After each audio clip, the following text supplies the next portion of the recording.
কাকাতুয়াকে বাঁচাতে গিয়ে প্রাণ গেল যুবকের। বৃহস্পতিবার সকাল 10টা নাগাদ পশ্চিম মেদিনীপুর জেলার চন্দ্রকোনা থানার জারা গ্রামের রুই দাসপাড়ায় ঘটে এক মর্মান্তিক ঘটনা। বাড়িতে পোষা কাকাতুয়া পাখি স্নান করাতে গিয়ে প্রাণ হারালেন 35 বছরের যুবক শ্রীরাম রুইদাস। জানা গেছে, শ্রীরাম পাখি দুটিকে নিয়ে পুকুরে স্নান করাতে গেলে একটি কাকাতুয়া খাঁচা থেকে উড়ে যায়। পাখিটিকে ধরতে তিনি পুকুরে ঝাঁপ দেন। পুকুরের মাঝখানে পৌঁছে পাখিটিকে মৃত অবস্থায় পান। পাখিটিকে না তুলেই ফিরে আসার সময় হঠাৎ করে তিনি জলে তলিয়ে যান। প্রত্যক্ষদর্শীরা জানান, জলে ডুবতে দেখে তারা উদ্ধার করতে এগিয়ে যান, কিন্তু দীর্ঘ সময় খোঁজাখুঁজি করেও তাকে পাওয়া যায়নি।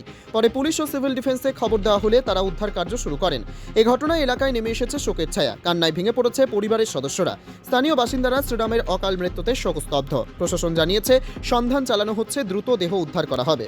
সকালবেলা উঠে মুখটুক ধুয়ে পাখি পাড়ে আমাদের রোদে দিয়েছিল, দিয়ে পাখিকে খাইয়ে দেয়, চান করাতে গেলো, পাখিটি উড়ে চলে গেল। কোথায় চান করাতে গেছিল? ঘাটের সামনেই ছিল।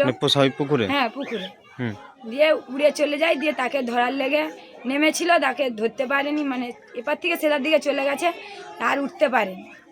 পাখির পেছনে পেছনেই যাচ্ছিল, পেছনে সাঁতার কেটে যাচ্ছিল।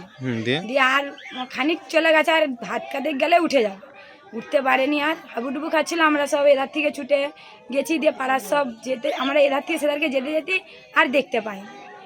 দুটো পাখি ও গা ধোয়াচ্ছিল, হ্যাঁ, হচ্ছে যে ছাড়া হয়ে যেতেই হচ্ছে যে তারপরে সে নেমেছিল, নেমে এবারে ধরতে ধরতে সে জলে নেমে গেছে। ও এবারে সাঁতার কেটে কেটে ওই পাখিটা জলে নেমে গেছিল। হ্যাঁ, হ্যাঁ, আর তাকে ধরবো বলে এবারে সাঁতার কেটে কেটে কেটে এই পাশকে এসেছিল, এসে আপনার আর দাঁড়াতে পারেনি, সে আপনার ডুবে গেছে। হাবুডুবু খাচ্ছে।